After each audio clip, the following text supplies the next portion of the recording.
Magandang umaga mga kayahay. Linisin muna natin ang ating kupo. Kasi masyado ng masyadong madumi na.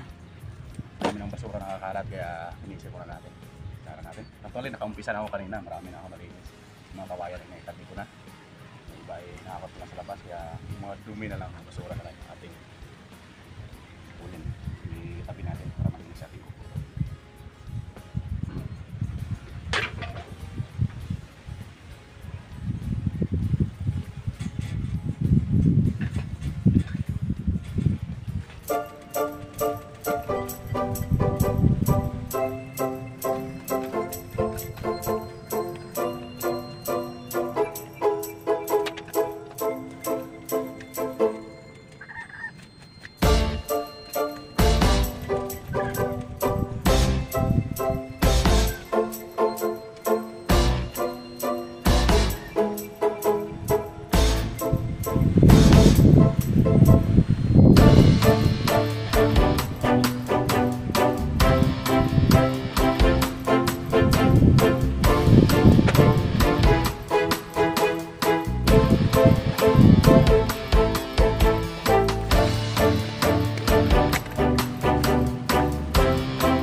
Nabali yung handle ng ating pangkalaykay mga kahayahay. Kaya ayusin muna natin. Matagal na rin yung servisyo niya bago taon na rin eh. Kaya papalitan natin ito ng kawayan mga kahayahay. Ayan yung ating kupo. Medyo malinis-linis na rin konti. Yung hero na yan sa baba na tinabi ko doon ay yan ipapataw natin sa taas. Mas maganda sana na screen pero yung kugon kasi ay mabilis mabulok pag ulan init kaya papatungan natin ng hero yan mga kayahay yung sa taas na yan para yung kugon ay magiging kisame niya na lang yan. Tapos yung mga mahaba na yan ikakat natin yan, papantay natin yan dito, putulan natin dito mga kayahay, putulan natin yung mga nagpasa na yan sa natawag na balispisan ng bubong yung ating mga kubo. Tapos itong sa baba na ito mga kayahay ay yung maging kusina siguro ni kayahay yung luluto diyan siya magluluto ay kunting linis-linis pa at medyo okay na din yung ating kubo mga kayahay. Lipat ako dun sa likod, ayusin ko lang yung aking kalaykay na pali. Yung mga tuyo na yan mga kayahay ay yung mga mga dumi ng kawayan yung kinaliskisan namin tulog yan susunugin sa labas, yan ipon ko dun para maging malinis rin ito. Tapos itong mga kawayan na yan, puno ng kawayan na ito ay magiging bakod natin dito mga kayahay para hindi pasukin ng kambing. Ito ay bulok na rin ilang years na rin ito, mga 7 years na siguro kailangan napalitan. Ito bulok na siya. Ayan mga kayahay, ayusin ko muna yung aking kalaykay at tuloy natin ating paglinis ng ating kubo. Linisin na natin baka nasabit yung ating kamay, masulatan tayo. Kaya linisin mo natin. Ito ay ikuan din ng kawayan. May mga tinatabi-tabi talaga ako dyan mga kayahay sa likod. Kahit mga maliliit lang na ganito hinihipon ko mga kayahay kasi maraming gamitan kahit lang ay mga gamit kapag lakad-lakad ka lang sa gubat makakarap din isang pirasong ganito na pag pag itago mo lang balang araw magagamit mo. Ayun pala, gaya nito. Naghanap ako, wala akong makita kasi puro malalaki yung kawayan eh. Sabi ko, may tinago pala ako dun sa likod. Oh, mag-ikot-ikot ako. Eh, may pampalit na tayo dito kasi nabali ito. Kaya, kung ano yung mapulot ninyo, pulutin nyo lang. Ano yung makita nyo, pulutin nyo lang at tabi. Magagamit ninyo yan mga kayahay. Kahit isang pirasong pako daw. Papulutin mo. May ano ka na papakuhan. Sabi mo parang may nagpulot ako doon may magagamit ka. Ganun lang mga kaya. Kasi nung nakarang araw, doon ako naglinis sa likod ng ng sagingan ko mga kaya. Tingnan natin mamaya, malinis doon. Kahit kung pagulong-gulong ka pa doon, matanim ko na saging doon sa likod. Nagano din ako, nagsiga din ako doon mga kaya.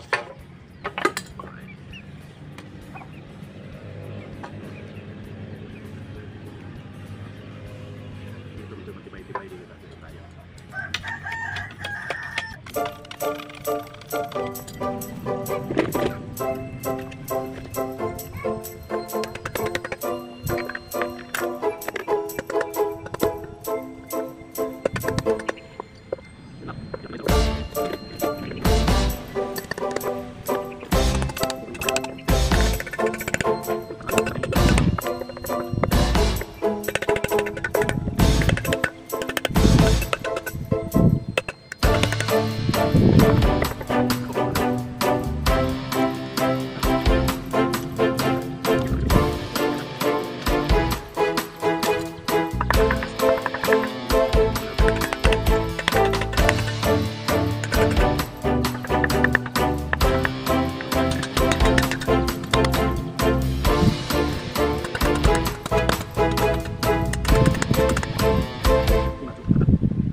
Gawin natin ito mga kaya marinahan natin para madurog yung sa loob.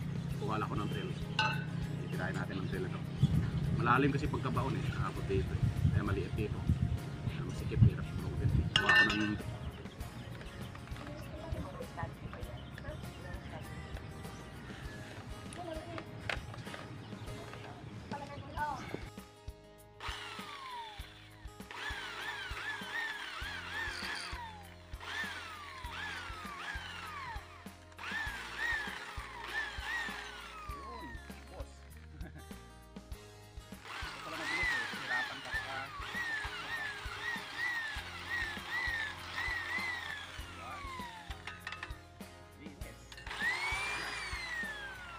bilis tanggalin.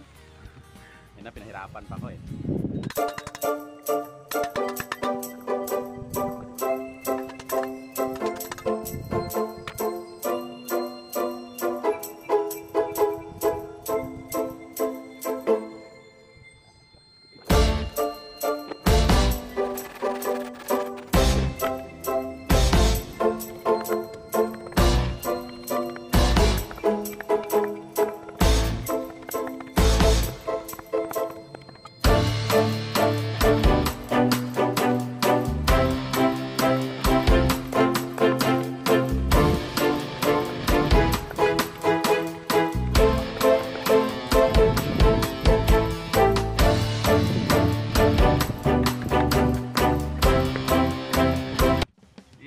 Yan. Balik ka. Ito ka. Yan. Morning. Morning. Good morning. Ay, anong gising? Ay, morning. Ay, yan. Malas mo ng pagising Iniwanan sigaan Iniwanan mo na ito. Pagising wala na yung papa Morning. Oh. Wala. O yan o, mukha. Yun. Yan yung malaking yan. Ito ang bibi yan. Ting ano pa mga kahayahay. Ayan o, kunti pa. Medyo tayo lang. Wala na kasi tayong tauhan eh. Wala na tayong, yung ano talaga, wala talagang pambayad para sa tauhan. Ayan, no, tayo ko na lang. Ayan, bubuo din natin yan. Kunti pa. Tumba na ng hangin. Dito pala yung binakla sa bintana sa likod. Magagamit natin yan dito. No? Yata yung ginawa mo eh. Ikaw pa yata gumawa niyan eh. Alin? Ito. Yung nabali yung yung una. Ano daw? Sige lang. Ano daw? May pang-up daw ako nakapalit. Sige.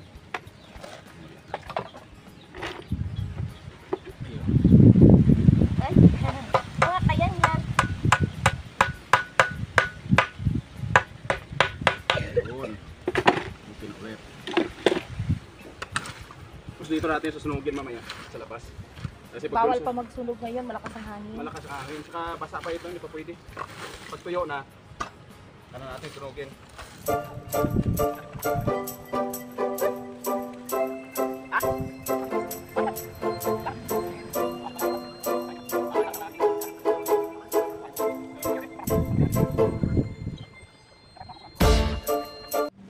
Si Mr. Hayahay gumagawa ng gate dito sa aming kubo para hindi makapasok ang mga hindi welcome.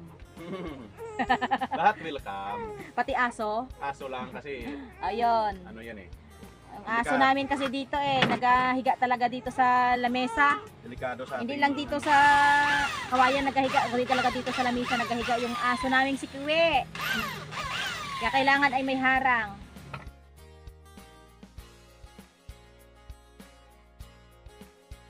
Ano natin ito kasi masakit ito eh. Pag nasagi mo ito, nako. Minsan sobrang mamadali ko ng paglabas dito. Kasi may tinakas kang ulam. Sumabit ka dito, di yung nakuha mong ulam hindi sapat. Sasakit na inyong maramdaman. Kaya pagandahin natin. Kahit ano naman, tatakas ka na walang paalam. At least walang bakas na wala kang babakas na dalhin kayong paglabas. Yan. Pwede na. Talaga parang yung mga nakaupo diyan parang may hinihintay eh. Oo, eh. Yan daw yung mga itong upuan dito sa unahan yan daw yung mga matatakaw seat. Ano yan, upuan para sa mga matatakaw. Yan, may ulam na rin. Pasok. Yan. Pang almusal talaga na ulam, oh. Wow, very good talaga ito aking mga anak. Serbisyuhan niyo ako kasi ako yung ako yung unang nahutom. Tapusin na lang muna yan ni Papa. Ayan mga kahayahay, ongoing pa rin ang trabaho ni Honey Loves. Katatapos lang kumain. Tayo lang. Tapos din yan. Ito mayroon na kaming ilalagay dito na gate na pangmatagalan. Ito yung ginawa niya mga kahayahay. Bali siya din ang gumawa niyan, nag-welding para dito sa gate namin. Ginawa na lang tubular kasi nga kulang na ang kawayan. Kulang na kami sa materialis na kawayan kaya tubular na lang. Ito yung tubular na natira pa namin doon nung nagpakisami kami ng aming kwarto. Ayan mga kahayahay, bago siguro magbagong taon, tapos na itong aming kubo. Si Honey Loves na talaga nagmano-mano nito. At wala na kaming makitang tao para gumawa dito sa aming kubo dahil busy na talaga ang mga tao ngayon. Sabi nga ni Honey Loves ay minor na rin daw ang mga gawain dito kaya siya na lang daw ang tatapos. Kasi madali na lang rin naman gawin, ay di siya na lang ang tatapos.